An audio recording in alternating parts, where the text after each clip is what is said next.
আমি Belgharia Mahakali girls high স্কুলের প্রধান শিক্ষিকা নিবেদিতা দি বলছি। এই লকডাউনের সময়ে তোমরা যেহেতু স্কুলে আসতে পারছো না, সমবয়সী বন্ধুদের সঙ্গে ক্লাসরুম শেয়ার করতে পারছো না, তাই আমরা শিক্ষিকারা তোমাদের কাছে যাওয়ার চেষ্টা করছি অনলাইনের মাধ্যমে। বিশেষ করে আমি ইউটিউবের মাধ্যমে তোমাদের কাছে কিছু অঙ্ক করে দেওয়ার চেষ্টা করছি। তাই আশা করি দশম শ্রেণীর ছাত্রীদের এতে কিছু উপকার হবে।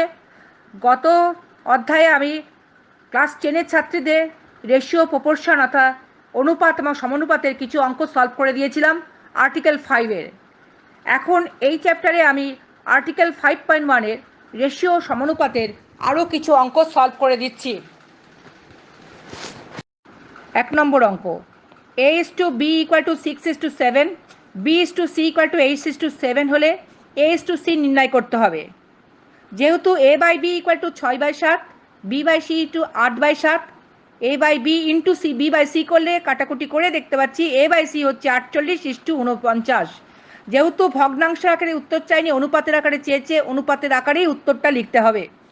2 নম্বর অঙ্ক, a:b 3:4, b:c 2:3 হলে a:b:c কত হবে? এখানে প্রশ্নানুসারে a/b 3/4, b/c 2/3, উপর নিচে 2 করে গুণ করলাম অঙ্ক দেখে, তাহলে b/c 4/6। সুতরাং a:b:c হচ্ছে 3:4:6।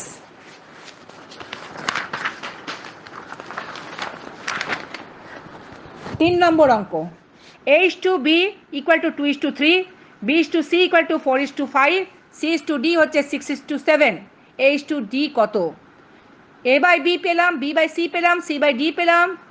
এখানে কাটাকুটি করে দেখতে পাচ্ছি a/d = 16/35 আসছে। এই অঙ্কটা কে ধরেও করা যায়, কিন্তু এই নিয়মে করলে অঙ্কটা অনেক সোজা হচ্ছে। যেহেতু এখানে উত্তর অনুপাতের নিয়মে চেয়েছে, সে অনুপাতের আকারে উত্তরটা লিখতে হবে।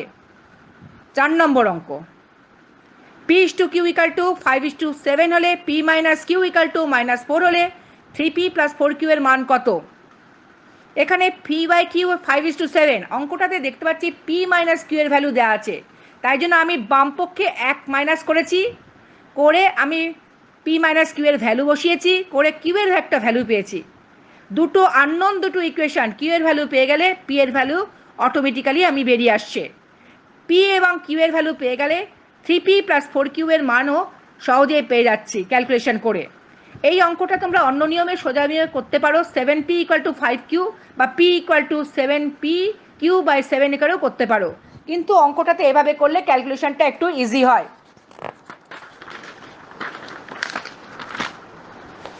5 নম্বর অঙ্ক, 5x - 3y = 2x + 4y = 11:12 হলে x/y নির্ণয় করো। আমরা অনুপাতকে ভগ্নাংশের আকারে লিখেছি, লিখে ক্রস মাল্টিপ্লিকেশন করেছি, করে x আর y এর মধ্যে একটা রেশিও বার করেছি।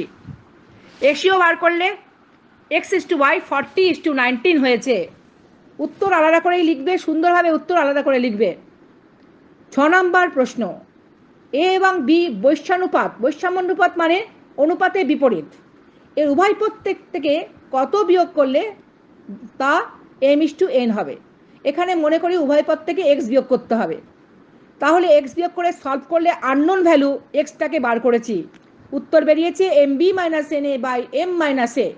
বৈষম্যানুপাত বলেই এখানে মাইনাস এসছে, যদি সমানুপাত আসতো তাহলে mb + na/m + n হতো। এটা একটা নতুন অঙ্ক।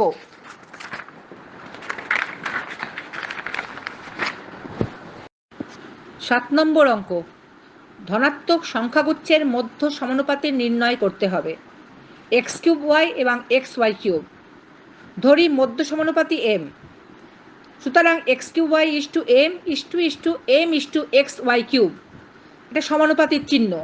সমানুপাতির চিহ্ন তুলে দিলে ইকুয়াল টু সাইন লিখতে পারি, সেক্ষেত্রে m এর ভ্যালু x² y² হবে। ধনাত্মক সংখ্যা বলেছে, তাহলে মাইনাসটা হবে না, শুধুমাত্র ধনাত্মক মানই হবে, m = x² × y²টাই হবে উত্তরে। 8 নম্বর অঙ্ক, 5টি ক্রমিক সমানুপাতি সংখ্যার প্রথমটি 2, দ্বিতীয়টি 6 হলে পঞ্চমটি নির্ণয় করো। এক্ষেত্রে তোমরা জানো a/b হলে b/c হয়। আমরা তৃতীয় সংখ্যাটি করার সময় 2/3 = 6/x লিখেছি, তাহলে x = হচ্ছে 18। সেরকম চতুর্থ সংখ্যাটি করার সময় দ্বিতীয় বাই তৃতীয় ইকুয়াল টু তৃতীয় বাই চতুর্থ মানে ওয়াই, ওয়াই ইকুয়াল টু 54। পঞ্চমটি জেড করার সময় তৃতীয় বাই চতুর্থ ইকুয়াল টু চতুর্থ বাই পঞ্চম বা জেড, জেডের ভ্যালু আমরা 162 পেয়েছি। এই অঙ্কটিতে একটা প্লাস পয়েন্ট হচ্ছে আমি সংখ্যা যদি পাল্টিয়ে দিই, অন্যান্য সংখ্যাও যদি আনুপাতিক সংখ্যা হিসেবে করা যায়, যে কোনো অঙ্ক এই একই নিয়মে থাকলে একইভাবে করতে হবে। তৃতীয় সংখ্যা চতুর্থ সংখ্যা না চাইলেও এদেরটি বার করে নিতে হবে, নাহলে পঞ্চম সংখ্যাটা পেতে একটু অসুবিধা হবে। 9 নম্বর অঙ্ক, 23, 30, 57, 78 প্রত্যেকটির থেকে কত বিয়োগ করলে বিয়োগফলগুলি সমানুপাতি হবে? মনে করি এক্স বিয়োগ করলে হবে। প্রশ্নানুসারে 23 minus x is to 30 minus x is to 57 minus x is to 78 minus x. সমানুপাতির চিহ্ন তুলে দিলে ইকুয়াল টু সাইন হবে।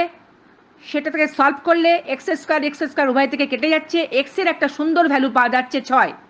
দেখো হিসাব করে 23 থেকে 6 বাদ দিলে 17, 30 থেকে 6 বাদ দিলে 24, 57 থেকে 6 বাদ দিলে 51, 78 থেকে 6 বাদ দিলে 72। দেখবে রেশিও হিসাবে দেখবে যে প্রত্যেকটা কিন্তু সমানুপাতি আছে, সুতরাং উত্তর হচ্ছে এখানে 6।